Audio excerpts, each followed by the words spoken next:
UP का पहला PICU ward बनकर तैयार हो गया है। क्या किस तरीके का वार्ड है, क्या इसमें विशेषता होंगी? ये हम लोगों ने जो तीसरी लहर को देखते हुए हमें 50 बेड का पिक्कू पीडियाट्रिक ICU एवं 50 बेड का आइसोलेशन बनाने के निर्देश मिले हैं। इसी क्रम में क्योंकि हमारे पास ये कोविड बच्चे आना शुरू हो गए, तो इसमें फर्स्ट फेज में अभी हमने 10 बेड का PICU अपना तैयार कर लिया है, जिसमें 2 बच्चे, एक 3 महीने का बच्चा, एक 2 साल का बच्चा भर्ती है, इलाज ले रहा है। सर किस तरीके की कंडीशन है बच्चे की और किस कंडीशन में आए थे? ये जो 3 महीने का बच्चा तो लगभग 1 हफ्ते पहले आया था, बहुत ही खराब कंडीशन में था। उसको हमारे डॉक्टर से चिकित्सकीय टीम ने पूरी देख रेख की, अब काफ़ी अच्छी स्थिति में है। 2 साल बच्चा भी भर्ती है, वो भी 2 दिन पहले आया था, वो भी अभी ठीक चल रहा है।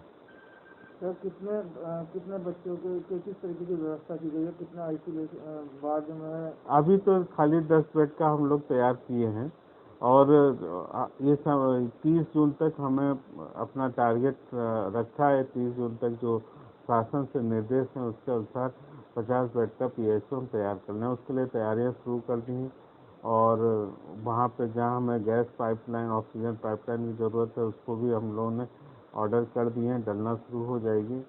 बाकी जो दवाइयाँ हैं इससे संबंधित, बच्चों से संबंधित, उनका प्रोक्योरमेंट शुरू कर दिया है। लॉजिस्टिक के लिए भी प्रोक्योरमेंट शुरू कर दिया है। ये सब चीज़ें करते हुए हम लोग 30 जून तक, इस महीने के आखिरी तक अपना पिक्कू पूरी तरह से जो शासन के अनुसार या मानसिक अनुसार कर लें, क्योंकि माननीय मुख्यमंत्री श्री योगी आदित्यनाथ जी का भी है कि तीसरी लहर में 18 वर्ष से कम आयु वाले बच्चों की जो होना है, कोरोना होने की संभावना ज़्यादा है।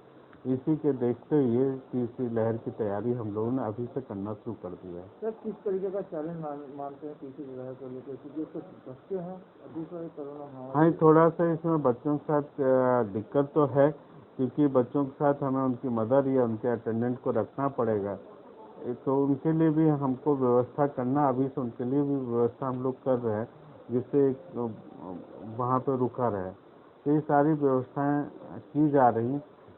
चैलेंज जैसे हमने दूसरी लहर में, हमारे पूरे ही प्रदेश में दूसरी लहर में जो काम हुआ, जो माननीय मुख्यमंत्री योगी आदित्यनाथ जी के नेतृत्व में जो सफलता मिली, तो हम तीसरी लहर में भी ये सफलता हासिल करेंगे।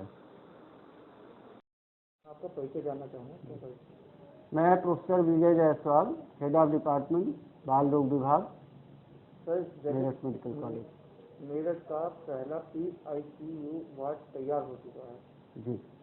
इसकी क्या अपडेट है अब तक की, किस तरीके की तैयारी चल रही है, कितने बेड होंगे? माननीय मुख्यमंत्री जी के आदेशानुसार, जो कि तीसरी लहर में हम एक्सपेक्ट कर रहे हैं कि बच्चों की संख्या शायद कुछ बढ़ सकती है, तो इसको मद्देनजर रखते हुए 50 ICU बेड, पीडियाट्रिक ICU मतलब बच्चों का ICU, और 50 आइसोलेशन बेड, जिसमें कि मरीजों के तीमारदार को रहने की भी सुविधा उपलब्ध होगी। इसके लिए युद्ध स्तर पर कार्य किया जा रहा है।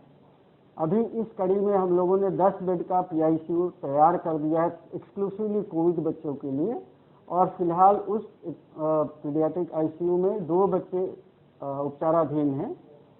एक जो बच्ची है वो 3 महीने की बच्ची है, नाम मैं नहीं शेयर करना चाहूँगा, पर वो काफ़ी गंभीर हालत में आई थी। उसकी प्राइमरी डायग्नोसिस कोविड नहीं थी। उसकी प्राइमरी डायग्नोसिस मतलब पहली जो असली बीमारी थी वो दिमाग की बुखार था, मेनिंजाइटिस था, CNS इन्फेक्शन जिसको बोलते हैं, और उसको बहुत सारे दौरे आ रहे थे एक दिन में, और वो बच्ची वेंटिलेटर पे भी रही थी। अब आज उसका 8वां दिन है इलाज का। अब वो बच्ची दूध पी रही है और उसके आप रोने की भी आवाज़ सुन सकते हैं। अब काफ़ी स्वास्थ्य लाभ उसको हुए हैं। दूसरा बच्चा भी हमें किसी और हॉस्पिटल से प्राइवेट में वो भर्ती था करीब 8-10 दिन के लिए, उनका भी कोविड स्टेटस पॉजिटिव है, और उस वाले बच्चे में हमें मल्टीपल इन्फ्लेमेटरी सिंड्रोम के मार्कर मिल रहे हैं, सस्पिशन है, उसके लक्षण के साथ आया था। उनको भी जो इस समय एडवांस थेरेपी है, जिसमें कि IV इम्यूनोग्लोबुलिन का रोल है, वो भी हम लोग उसको दे रहे हैं, और अभी भी वो बच्चा स्टेबल है, पहले से उनका ऑक्सीजन रिक्वायरमेंट कुछ कम हुआ है। सर कितने बेड की क्षमता रहेगी यहाँ? हमारे यहाँ 50, जैसा माननीय मुख्यमंत्री जी के आदेशानुसार 50 आईसीयू बेड की, जो कि कोविड एक्सक्लूसिवली, उसमें सिर्फ कोविड के बच्चे रहेंगे, नॉन कोविड सुविधाएं अलग प्रीमाइस में चलेंगी। तो ये जो भी हम लोग इस समय इंतजाम कर रहे हैं वो कोविड के बच्चों के लिए डेडिकेटेड होगा। सर जिस तरीके से बच्चों में ये कोविड पाया जा रहा है, कितना बड़ा चैलेंज मानते हैं? किस तरीके से परेशानियों का सामना करना पड़ेगा? नहीं, मुझे चैलेंज तो नहीं, लेकिन हाँ तैयारी हमें जरूर रखनी चाहिए। ये संभावित है, जरूरी नहीं है कि इसमें सिर्फ बच्चे ही अफेक्टेड होंगे। ये संभावना इसलिए व्यक्त की जा रही है कि ये वाले जो बच्चे हैं 12 साल से कम उम्र के, उनमें वैक्सीनेशन नहीं हुआ है, तो इसलिए इसमें शायद संभावना है। लेकिन अगर हम साइंटिफिकली देखें जो अब तक के नतीजे हैं, उसमें बहुत गंभीर रूप से बच्चे प्रभावित नहीं हुए हैं। लेकिन अगला स्ट्रेन किस तरह से बिहेव करता है ये कहना मुश्किल है। तो हमें तैयारी अपनी पूरी तरह से रखनी है, ताकि आगे आने वाला समय ही बताएगा। डॉक्टर, जिस तरीके से तीसरी लहर शुरू हो चुकी है, जी, उसमें बच्चों को बचाव के लिए घरेलू किस तरीके से रहना चाहिए? जी हाँ, बिल्कुल। अभी तो मैं ये नहीं कह पाऊंगा कि ये तीसरी लहर शुरू हो चुकी है। अभी जो भी चल रहा है दूसरी लहर की बात के लिए, तीसरी लहर के लिए हम लोग अपना प्रिपेयरनेस कर रहे हैं। और हाँ बिल्कुल, आपका ये बिल्कुल सुझाव वाजिब है, और मैं आपके माध्यम से घर वालों को भी, तीमारदारों को बताना चाहूँगा कि एक तो बहुत घबराने की ज़रूरत नहीं है, लेकिन हाँ कोरोना अप्रोप्रिएट बिहेवियर और सावधानियाँ जरूर रखनी है, जैसा कि 2 गज की दूरी, मास्क है जरूरी, मास्क और ये सारी चीज़ें, सैनिटाइजेशन। तीसरा, जैसे अब हमें कुछ अनलॉक की तरफ ही बढ़ रहे हैं, तो अभी कोशिश ये करना है कि गवर्नमेंट ने कुछ ढिलाई जरूर दी है, पर इसका मतलब ये नहीं कि कोरोना खत्म हो गया। तो हमें कोरोना अप्रोप्रिएट बिहेवियर अनलॉक के बाद भी बिल्कुल जारी रखनी है, पहला। और दूसरा, एक और बहुत ही अच्छा निर्णय हुआ है कि जो अभिभावक जिनके बच्चे 12 साल से कम हैं, उन अभिभावकों को कोरोना वैक्सीन प्रायोरिटी के बेसिस पे लगाया जा रहा है। और ये जाहिर है कि ये कोरोना की चेन को बच्चों में तोड़ने की महत्वपूर्ण भूमिका निभाएगा। तो ये इस तरह से हम कर सकते हैं। एक और मैं सभी गार्जियंस को बताना चाहूँगा कि अभी भी अगर थोड़ा अनलॉक भी होता है तो पब्लिक प्लेसेस पे बच्चों को ले जाने से बिल्कुल बचना चाहिए। स्कूल में किसी भी दिन, इवन एक दिन के लिए भी जो गेट टुगेदर या वैसा कोई भी प्लान नहीं होना चाहिए। वर्चुअल माध्यम से जो पढ़ाई लिखाई चल रही है वो बिल्कुल जारी रहना चाहिए।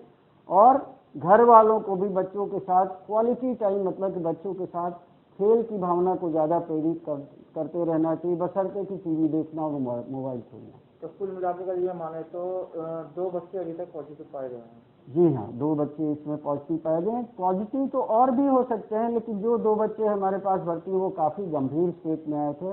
एक बच्ची तो अब श्वास लाभ ले रही है, वो 10 दिन हो गया उनको। दूसरा वाला बच्चा भी काफ़ी क्रिटिकल था, अभी स्टेबल है। और जो भी उसमें एडवांस थेरेपी जो चलनी चाहिए गाइडलाइन के अनुसार, वो हम लोग दे रहे हैं।